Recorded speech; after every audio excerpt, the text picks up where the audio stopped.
named Dave Cowden, who was a guitarist, and Denny Garner, who could play just about any instrument you could put in his hands. And Denny had a remarkable gift for writing popular songs. Well, did he write any of the songs that you recorded? All of them.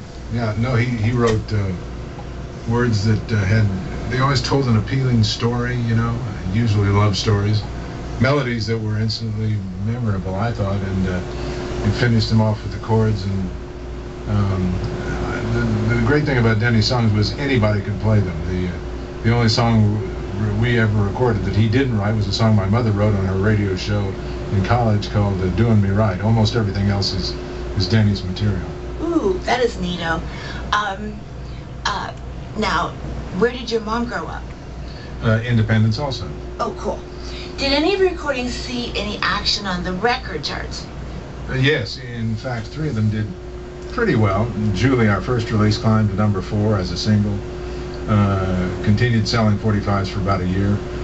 Our third release, Michelangelo, came out in 1968 and topped out at 33, I think. The one I think most people remember us for is the Graduation Goodbye song. Around Christmas time in 1969, my dad asked Denny to write a graduation song because, as he told us, every year when new graduates graduate, and every year after that, when they think about that special time in their lives, they'll remember your graduation song and they'll think of the CLASSMEN. Neato. Okay, that is good. You disbanded in 1978. Yep, New Year's Eve, 1978 was our last career performance. Fort Leavenworth at the Officers Club. Big snowstorm grounded all the flights that night at Kcxl International, and that included the flight to take the fort's commander Mahaffey's daughter Lori and her husband back to Hollywood. Lori's husband was Anson Williams, the actor. I remember. So there we were, snowbound, performing at Leavenworth for the last time with Potsy from Happy Days. Oh, wow. Oh, geez. Okay, well, what did you do next?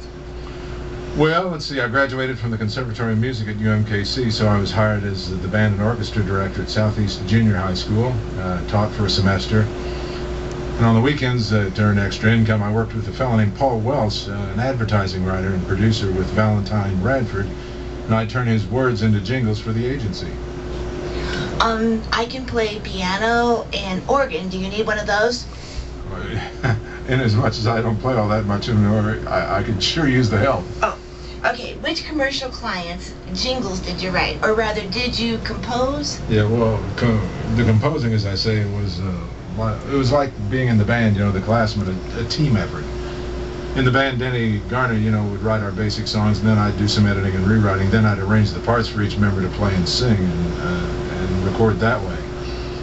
And working with Paul Wells on advertising jingles, Paul would write the words, and those would be the lyrics of the spot. Then I'd set the words to a melody, add the basic chords, then orchestrate the final arrangement. I'd write out all the individual parts that would be played either by guitar or bass or keyboards or singers or strings, woodwinds, brass, you know, harp, whatever. Okay, well, tell me again, what all do you play? I play bass, piano, and trombone, and I sing. I play French horn. Of course, that's not much use to a band. Okay, I wrote, Well, to make a long story short, then some of the things you might recognize is my jingle career. Blue Cross Blue Shield's jingle, the MFA theme song that ran for a long time. Major Cadillac's theme, let's see, Blue Ridge Bank, United Way campaign, during the mid-'80s anyway. The Love in Your Blood Leukemia Foundation music, I wrote that. And if your family's into farming, you might recognize my music for the Rinky Irrigation Company. Okay, sometime during the early 80s, you reinvented yourself and emerged as the voice of KMBC television. Had radio shows on KUDL. That's right. Oldies 95, yep. And KMBR. Mm-hmm. Voiced commercials for clients like Walt Disney, Walmart, and Dr. Billy Graham. Right. In fact, don't I hear your voice in airports when I travel? I've been real fortunate to have these separate career paths that blended so well for me. Actually, I think it was during June of '79 I finished my spring semester directing music at Southeast Junior there. And during one of my jingle sessions with Paul Wells, he turned to me and he said, "You know, you've got a nice low voice. Do you ever think about announcing as a career?" Then he went on to say that his agency was hosting the local advertising awards, that they wanted to pre-record the announcements like the Academy Awards does. And if I do the job for him, I'd probably get some calls to do some voiceover sessions, since all the regional ad agencies would be in attendance there listening to my announcements. Well, not long after that, here came a call from Carol Barg-Friede at KMBC, Channel 9, saying that they needed an announcer and would I be available. Well, I was so surprised, I almost asked her if she had the right number. She went on to say that she'd heard my voice at the advertising awards, and that was the beginning of my career. Did you sing baritone and choir? Bass. Bass. Okay, that's incredible. And you just continue to have success as a TV and radio announcer. Well, you know, when I found myself suddenly announcing for the top television station in the market, I knew well, actually, I was a little worried. I thought I probably ought to expand my knowledge of the industry, since I had no knowledge of the industry. So I started putting demo tapes together in my work. I called agents and asked them to represent me. I got a radio station in Blue Springs, the old KBSM, to hire me as a jock. I worked nights for Joe Ross's Hotels as a live DJ. The whole idea was I'd probably sound better if I practiced a lot, and I wasn't good at practicing, so if I just kept talking, by being employed to talk, I'd be paid to practice. Plus, I'd sort of learn the job on the job. Well, everybody does that. I've taught school for 26 years. Wow. My first year I taught Latin. Whew, what a mess. Okay, but they learned a lot. Didn't your work include a stint as the weatherman on Channel 9? Yes, it did. I did First News, Weekend Weather, filled for my partner Brian Busby on the weekday 5, 6, and 10 o'clock news.